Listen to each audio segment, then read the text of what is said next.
तो भाई बच्चा लोग कैसे हैं आप सब। आइए आज हम स्टार्ट करते हैं अब सॉल्यूशन ऑफ आपके सैम्पल पेपर के बारे में। तो क्लास 10th देखिए भाई, अब की बार कुछ नया है आपके सैम्पल पेपर में। तो यहाँ पर अब हम इस वीडियो में आपके जो MCQs क्वेश्चन हैं, जो 1-1 नंबर वाले क्वेश्चंस हैं, उनके सॉल्यूशंस के बारे में बात करते हैं सेक्शन वाइज। ठीक है ना। तो देखिए भाई, सेक्शन है चूंकि बायोलॉजी है, तो सबसे पहले क्या लिखा है, select the group in which all organisms have the same mode of nutrition. ठीक है। ऑप्शन है देखिए, कैस्केटा ईस्ट, फिर उसमें लिगम्स, ठीक है, लीचेस और एंड टेपवॉर्म दिया हुआ है। फिर ऑप्शन बी में cactus, ticks, lice, leeches and cow, फिर cactus, ticks, lice, leeches and tapeworm, फिर आपका cactus, grass, lice, lion and the tapeworm दिया हुआ है। तो अब इसमें जो ऑप्शन है वो कौन सा है, वो ऑप्शन सी है। इसका करेक्ट ऑप्शन जो है वो आंसर इसका क्या बन रहा है, वो सी बन रहा है। फिर देखिए question number 2, which of the following options indicate the products form after breakdown of the glucose in our muscle cells when there is lack of oxygen। तो यहाँ पर उसने पूछा है कि which of the following option indicate the product form after the break down of the glucose, मतलब glucose के breakdown के थ्रू हमारे मसल्स में there is a lack of oxygen, मतलब जब ऑक्सीजन की कमी होती है। ठीक है ना। तो कौन सा होगा भाई। ऑप्शन देखिए, पहला है ethanol plus carbon dioxide plus energy, फिर है लैक्टिक एसिड प्लस एनर्जी, फिर है आपका lactic acid plus carbon monoxide plus energy, और फिर है carbon dioxide plus water plus energy. तो इसका जो ऑप्शन करेक्ट है वो है lactic acid plus energy, B option. ठीक है। तो ये आपके 2 नंबर पक्के हो गए आपके साइंस के पेपर में। ठीक है। आइए अब देखते हैं question number 3, which of the following is a correct combination of a function and a part of the brain. ठीक है। तो देखिए सबसे पहले क्या है, पॉस्चर एंड बैलेंस सेरिब्रम के थ्रू, फिर है आपका salivation medulla in the mid brain, फिर है आपका C option hunger pons in mid brain hind brain, फिर है आपका blood pressure medulla in hind brain. तो कौन सा ऑप्शन सही होगा भाई। सबसे सही ऑप्शन यहाँ पे जो है हमारा वो है blood pressure medulla in hind brain. ठीक है। ये आपका करेक्ट ऑप्शन है, मतलब 1 का सी हो गया, 2 का बी हो गया और 3 का डी हो गया। 3 ऑप्शन यहाँ पे आपके करेक्ट हो गए, 3 क्वेश्चंस आपके करेक्ट हो गए, आपके 3 नंबर पक्के हो गए। ठीक है। आइए अब चौथे क्वेश्चन की तरफ बढ़ते हैं। चौथा क्वेश्चन क्या कह रहा है यहाँ पर, चौथा क्वेश्चन कहता है the blood glucose level in a patient was very high, it may be due to inadequate secretion of, किसकी वजह से, growth hormone from pituitary gland. ठीक है। फिर देखिए ऑस्ट्रोजन फ्रॉम ओवरी, फिर insulin from pituitary gland and insulin from pancreas. तो इसका क्या ऑप्शन करेक्ट है, तो देखिए यहाँ पर जो ऑप्शन इसका करेक्ट है वो है इंसुलिन फ्रॉम पेनक्रियाज। ठीक है। यहाँ पे ये डी ऑप्शन को करेक्ट दिखाता है। ठीक है। डी ऑप्शन इसका करेक्ट आंसर है। अब बात आती है 5th की, in a cross between black furred rabbit B and white furred rabbit B small B, all offspring were found to have black fur, what can be inferred about the genetic makeup of parent rabbits। ठीक है। तो इसका जो option सही होगा वो होगा पहला capital B B cross small B B. ठीक है ना। ये आपके 5 क्वेश्चन हमने डिस्कस कर लिए और उसके सही आंसर हमने आपको बता दिए। ठीक है। इस तरीके से क्वेश्चन, अब आप पैटर्न भी देख गए होंगे, MCQ में भी किस तरह से क्वेश्चंस पूछे जा रहे हैं ये भी आप समझ गए होंगे। आइए अब हम बात करते हैं नेक्स्ट क्वेश्चन के तरफ। ठीक है ना, बढ़ते हैं। तो कहते हैं which are the statement correct statement related to ozone. Ozone की बात आती है, ओजोन का जो फॉर्मूला होता है वो O3 होता है, प्रोटेक्टिव लेयर होती है आपके अर्थ की। ठीक है ना। तो कहते हैं ozone layer help in increasing the UV radiation reaching earth. दूसरा है ozone is a deadly poison. तीसरा है ozone layer shields the earth from UV radiation. भाई तीसरा ऑप्शन तो देखने में ही बिल्कुल सही लग रहा है। ठीक है ना। फिर 4th है ozone layer is prevent UV rays which cause skin cancer. फिर है ozone is form with the help of fluorocarbon. ठीक है। अब यहाँ पर आपका कौन सा ऑप्शन सही है, तो याद रखिए इसमें जो हमारा ऑप्शन सही होगा, देखिए पहला जो ऑप्शन ए है वो दिखा रहा है पहला, दूसरा और तीसरा, फिर बी दिखा रहा है दूसरा, तीसरा और चौथा, फिर सी दिखा रहा है तीसरा, चौथा और पांचवा, फिर डी दिखा रहा है पहला, चौथा और पांचवा। तो जो करेक्ट ऑप्शन है इसमें वो है आपका कौन सा, बी ऑप्शन। दूसरा कह रहा है दूसरा, फिर तीसरा और फिर आपका चौथा, ठीक है ना। ये आपके क्या हैं, ये कहते हैं which are the correct statement related to ozone, ठीक है ना। ओजोन जो होती है वो एक डेडली पॉइजन है। Ozone layer shields the earth from the UV radiation, ठीक है। फिर ozone layer prevents UV rays which causes skin cancer. तो ये 3 ओजोन के बारे में बिल्कुल करेक्ट स्टेटमेंट है, ठीक है। अब देखिए क्वेश्चन नंबर 7 की तरफ हम जब बढ़ते हैं तो क्वेश्चन नंबर 7 में देखिए क्या है कि which of the following human activities has resulted in an increase of non biodegradable substances, ठीक है। तो पहला ऑप्शन है ऑर्गेनिक फार्मिंग, दूसरा ऑप्शन है increase in a free plantation, तीसरा ऑप्शन क्या है use of plastic as packaging material, फिर चौथा ऑप्शन है कंपोजिटिंग ऑफ किचन वेस्ट, ठीक है। तो अब इसका क्या ऑप्शन होगा, विच ऑप्शन इज करेक्ट, तो use of plastic as a packaging material, ठीक है। बायोडिग्रेडेबल और नॉन बायोडिग्रेडेबल आपको उस रिन्यूएबल ऑफ जो सोर्सेस ऑफ एनर्जी है उसमें बताया गया है, ठीक है। अब आ जाइए भाई, अब यहाँ पे हमारे पास शुरू होता है असर्शन रीजन बेस्ड क्वेश्चंस, ठीक है ना भाई। एक चीज़ याद रख लीजिए, आप जब भी क्वेश्चंस करते हैं तो सबसे ज़्यादा जो प्रोबेबिलिटी होती है वो गलत होने की किस में होती है, असर्शन रीजन में। तो असर्शन रीजन हमारे बिल्कुल सही होने चाहिए, ठीक है। याद रख लीजिए, उसके लिए आपको एनसीईआरटी अच्छे से पढ़नी होगी, ठीक है। कॉन्सेप्ट बिल्कुल क्लियर करने होंगे, तब जाके असर्शन रीजन आपके सही होते हैं, ठीक। तो इसमें देखिए क्या लिखा है, पहला असर्शन जो है वो tallness of a pea plant is control by enzyme, the gene for the enzyme makes proteins which help the plant to be tall. फिर है इसमें कि कौन सा ऑप्शन सही होगा, पहला option both assertion reason are true and R is the correct explanation of A, या both assertion reason are true and R is not the correct explanation of A. फिर है C A is true but R is false, and the D A is false but R is true. तो question number 8 के लिए अगर हम बात करें तो 8 के लिए जो होगा वो both A and R true and R is the correct explanation of A. ये ऑप्शन मतलब ए ऑप्शन हमारा सही है, ठीक है ना। अब आ जाइए क्वेश्चन नंबर 9 में, ठीक। क्वेश्चन नंबर 9 जो है फिर असर्शन रीजन बेस्ड है। क्या करते हैं, vulture which always have a least amount of pesticides in a food chain. Reason क्या दे रहा है, vulture occupies the last trophic level and it gives only 10% of energy of previous trophic level. तो अब इसमें क्या दिखाता है कि असर्शन क्या है और रीजन क्या है, असर्शन क्या कह रहा है। देखिए असर्शन तो पूरी तौर से फॉल है, ठीक है, पूरी तरीके से यहाँ पे फॉल्स स्टेटमेंट है असर्शन हमारा, डी ऑप्शन, ठीक है ना। तो जब असर्शन हमारा फॉल्स है तो रीजन क्या है, रीजन हमारा ट्रू होगा। तो विच ऑप्शन इज करेक्ट, तो यहाँ पर पूरी तरीके से हम जो बात करेंगे वो डी ऑप्शन पे बात करेंगे, ठीक है ना। याद रखिएगा यहाँ पर आपके लिए एमसीक्यू अगर आपके सही हो जाते हैं, ठीक है, बायो सेक्शन में देख रहे हैं आप कितने हो गए, 1 2 मतलब 9 एमसीक्यूज हैं आपके पास। आप फिर से देख लीजिए 1 2 3 4 5 इधर हो गए, ठीक है।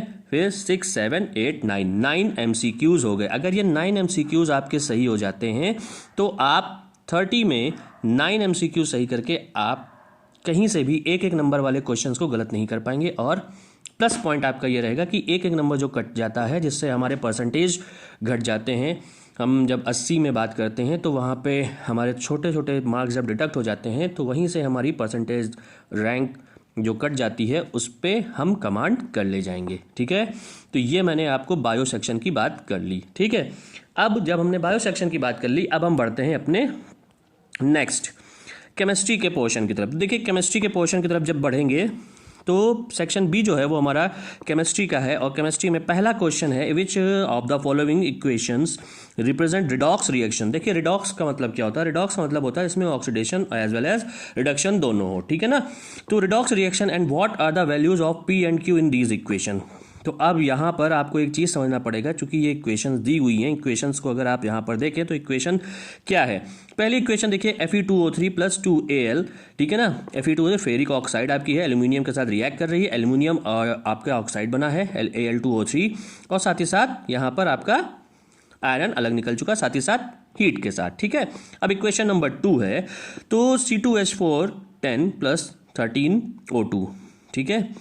अब इसमें क्या हुआ है, कार्बन डाइऑक्साइड निकली है और आपको H2O गैस फॉर्म में मिला है, ठीक है, दोनों के दोनों गैस फॉर्म में। तो कहते हैं only equation 1 is redox reaction, P is equal to 1 and Q is equal to 3। Both equation 1 and 2 are redox reaction, P is equal to 2 and Q is equal to 4। C option only equation 2 is a redox reaction, P is equal to 2, Q is equal to 10. Both equation 1 and 2 are redox reaction, P is equal to 2 and Q is equal to 10. Which option is correct for this equation, for this question? अगर हम यहाँ पे बात कर रहे हैं तो यहाँ पर हमारा क्या होगा, both equation 1 and 2 are redox, क्योंकि अगर यहाँ पे देखें तो दोनों में ऑक्सीडेशन और रिडक्शन दोनों में हो रहा है, ठीक है। तो इक्वेशन 1 और 2 दोनों रिडॉक्स रिएक्शन है, जिसमें P की वैल्यू जो है वो 2 है, Q की वैल्यू 10 है। अब ये Q इज इक्वल टू जो 10 आया है, P is equal to Q आया 2 आया है, ये कैसे आया है ये आपको बताया जा चुका है, और इस पे आप अच्छे से कमांड कर लीजिए भाई, रिएक्शंस को अच्छे से पढ़ लीजिए, ठीक है। क्योंकि यहाँ पर अभी हम लोग बात कर रहे हैं सिर्फ और सिर्फ आंसर्स के बारे में, सैम्पल पेपर के क्वेश्चंस के पैटर्न के बारे में, ठीक है। आइए अब यहाँ पर देखिए क्या लिखा हुआ है क्वेश्चन नंबर 18 में कि 4 statement about the reactions of oxide with dilute hydrochloric acid. Dilute hydrochloric acid का मतलब है जो कॉन्सेंट्रेट नहीं है, HCl, and aqueous sodium hydroxide are listed. Aluminium oxide reacts with both dilute hydrochloric acid and aqueous sodium hydroxide. The second option, calcium oxide reacts with dilute hydrochloric acid and aqueous sodium hydroxide. The third option, zinc oxide reacts with both dilute hydrochloric acid and aqueous sodium hydroxide. And the fourth, sulfur dioxide does not react with either dilute hydrochloric acid and or aqueous sodium hydroxide. So which statements are correct? The first option is 1 and 2nd, the B option 1 and 3rd, the C option 2nd and 4th, and the D option 3rd and 4th. तो यहाँ पर अगर हम देख रहे हैं तो question number जो 18 है उसका जो करेक्ट ऑप्शन होगा वो होगा B, 1st and 3rd, ठीक है। अब देखिए, अब हम यहाँ पे बात करते हैं अपने नेक्स्ट क्वेश्चन की तरफ बढ़ते हैं। तो नेक्स्ट क्वेश्चन में देखिए क्या है, an iron nail is added to each of the 2 test tube P and Q containing aqueous copper sulfate and aqueous silver nitrate respectively. Which of the following observation is correct? In test tube P, iron nail is coated with a blue coating, and in a test tube Q there is no reaction. Iron nail is coated with a brown coating in test tube P and silver coating in a test tube Q. There is no reaction in either of test tube P or Q. There is no reaction in test tube P, but a silver coating on iron nail is seen in the test tube Q. तो question number 19 का जो option correct होगा वो होगा iron nail is coated with a brown coating in test tube P and a silver coating in test tube Q. याद रखिए ये सब कुछ एक्टिविटीज़ जो आपकी गिवन है NCERT में, उनके बेस पे ये क्वेश्चंस पूछे गए हैं, तो इनको अच्छे से प्रिपेयर कर लीजिए, ठीक है ना। फिर देखिए, methyl orange is added to dilute hydrochloric acid, question number 20 की हम बात कर रहे हैं। Add to aqueous sodium hydroxide, what is the colour of the methyl orange in the each solution. तो यहाँ पर अगर हम बात करें तो कौन से ऑप्शन आपका सही होगा, तो क्वेश्चन नंबर 20 में जो है उस बी ऑप्शन सही है कि कलर इन डाइल्यूट हाइड्रोक्लोरिक एसिड जो होता है वो रेड हो जाता है, और colour in aqueous sodium hydroxide वो येलो होता है, तो बी ऑप्शन इज करेक्ट। फिर 21 का होगा, विच of the following substances when dissolve in equal volume of water will have the highest pH value. The highest pH value, तो sulphuric acid, acetic acid और magnesium hydroxide और sodium hydroxide. तो यहाँ पर ये जो आपका क्वेश्चन नंबर 21 है, इसका जो ऑप्शन होगा वो सोडियम हाइड्रोक्साइड होगा, ठीक है। फिर कहते हैं question number 22, when excess of carbon dioxide is pass through the water the milkiness disappear because. इसका ऑप्शन क्या सही है, इसका जो ऑप्शन सही है वो है B option, insoluble calcium carbonate converts to water soluble calcium bicarbonate. ये इसका बी ऑप्शन करेक्ट है, ठीक है। फिर आइए देखिए question number 23, in the reaction of aqueous solution of barium chloride with the aqueous solution of sodium sulfate, the aqueous solution form will be BaCl2, BaSO4, Na2SO4 और NaCl। क्या बनाएगा वो बनाएगा NaCl। D option is correct, ठीक है। फिर यहाँ पर आ जाइए, एसर्शन रीजन बेस्ड क्वेश्चन है, ठीक है। इसमें एक ही एसर्शन रीजन है, वो है आपका कह रहा है C4H8, C4CH6 and C4H10 are members of the same homologous series. फिर C4 रीजन क्या है, C4H8, C4H6 and C3H4, C3H6, C2H2 and C2H4 are unsaturated hydrocarbons. तो असर्शन, रीज़न क्या कह रहा है, क्या ये सही है। क्वेश्चन नंबर 24 की तरफ हम अगर कहते हैं तो कहते हैं कि जो डी है वो फॉल्स है, जो मतलब ए है हमारा वो फॉल्स है, मतलब D option is correct. Assertion is false but R is true. ये सब के सब अनसैचुरेटेड हैं, लेकिन वो जो हमारे असर्शन में कंपाउंड्स दिए गए हैं, ठीक है, वो सब के सब होमोलिगस सीरीज के मेंबर्स नहीं हैं। ठीक है, तो अब देखिए अगर हम केमिस्ट्री में बात करें तो हमारे जो केमिस्ट्री का पोर्शन है वो आप बात करिए, देखिए कितने एमसीक्यूज आए हैं, 1 2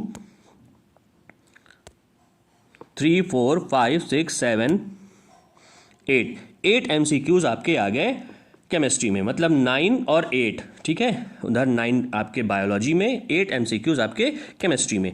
अब देखिए हम बात करते हैं अपने नेक्स्ट सेक्शन मतलब फिजिक्स के पोर्शन के बारे में। तो आइए देखिए फिजिक्स के पोर्शन में जब बढ़ते हैं तो कितने एमसीक्यूज हैं भाई यहाँ पर सेक्शन सी में। तो देखिए यहाँ पर कहते हैं Arnav was making notes and he wrote down the following statement from his understanding of the reflection from curve surfaces.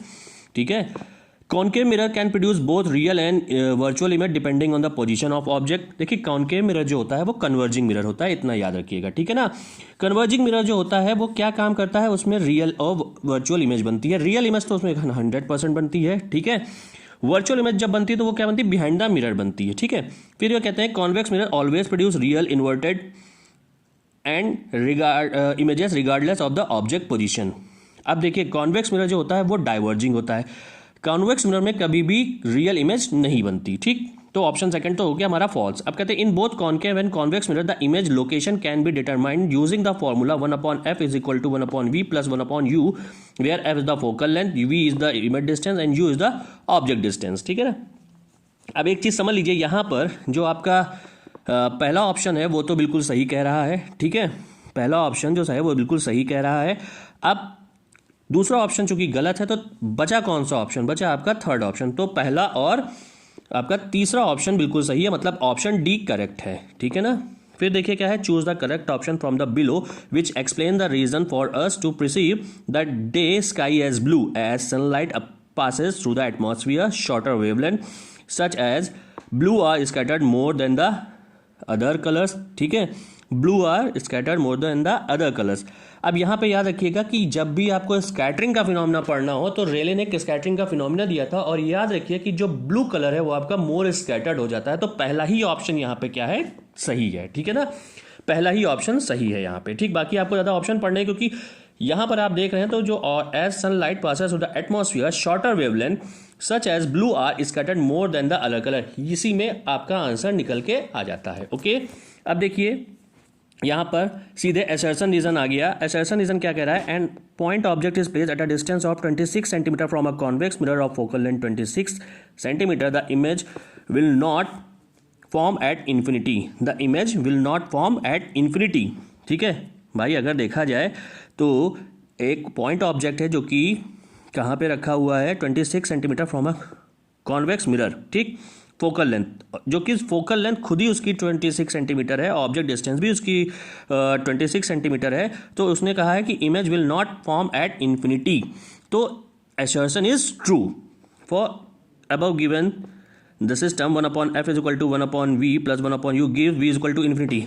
भाई असर्शन हमारा कह रहा है कि इमेज डिस्टेंस इन्फिनिटी नहीं होगी, और रीजन में उन्होंने दे दिया कि v is equal to infinity, तो ये तो कंट्राडिक्टरी चीज हो गई। मतलब यहाँ पर क्या हो गया, आर जो है रीजन जो है वो फॉल्स है और असर्शन इज ट्रूथ, मतलब आपका ऑप्शन सी करेक्ट हो गया। कौन सा ऑप्शन करेक्ट हो गया, सी ऑप्शन करेक्ट हो गया। अब यहाँ पर देखिए भाई 3 ही एमसीक्यू थे। ठीक है, तो फिजिक्स में सिर्फ 3 एमसीक्यू, बायो में कितने एमसीक्यू 9, उसमें कितने हो गए 8 केमिस्ट्री में, और फिजिक्स में कितने हो गए एमसीक्यू आपके हो गए 3। तो यहाँ पर अगर आप 80 में अपने सिर्फ और सिर्फ साइंस के पोर्शन में एमसीक्यूज को ऐड करते हैं तो आपके 20 मार्क्स तो सिर्फ एमसीक्यू ही कैरी कर रहा है, मतलब 60 मार्क्स का थ्योरी का पोर्शन है। तो अगर आपके 3 के पोर्शन के एमसीक्यू सही हो रहे हैं तो आप यहाँ पर एक अच्छी पहुँच अपनी बना लेंगे। ठीक है, एक अच्छी पकड़ बना लेंगे जिसमें आप एक कॉन्फिडेंट होके अपना आगे काम कर सकते हैं। इसलिए अभी से आप लग जाइए, एमसीक्यूज पे काम करना शुरू कर दिए, क्योंकि 20 मार्क्स के एमसीक्यू आ रहे हैं आपके न्यू पैटर्न के अकॉर्डिंग। ठीक है ना, जो सैंपल पेपर भाई आपका सीबीएसई ने अपलोड किया है, ठीक है। तो इसलिए यहाँ पर अभी हमने सीबीएसई के जो आपका सैम्पल पेपर था उसमें हमने सिर्फ और सिर्फ एमसीक्यू के बारे में बात की है। अब अपने नेक्स्ट वीडियो में हम और अब सेक्शन वाइज मतलब वेरी शॉर्ट, लॉन्ग और फिर केस स्टडी इन सबको डिस्कस करेंगे, ठीक है। तब तक के लिए थैंक यू सो मच।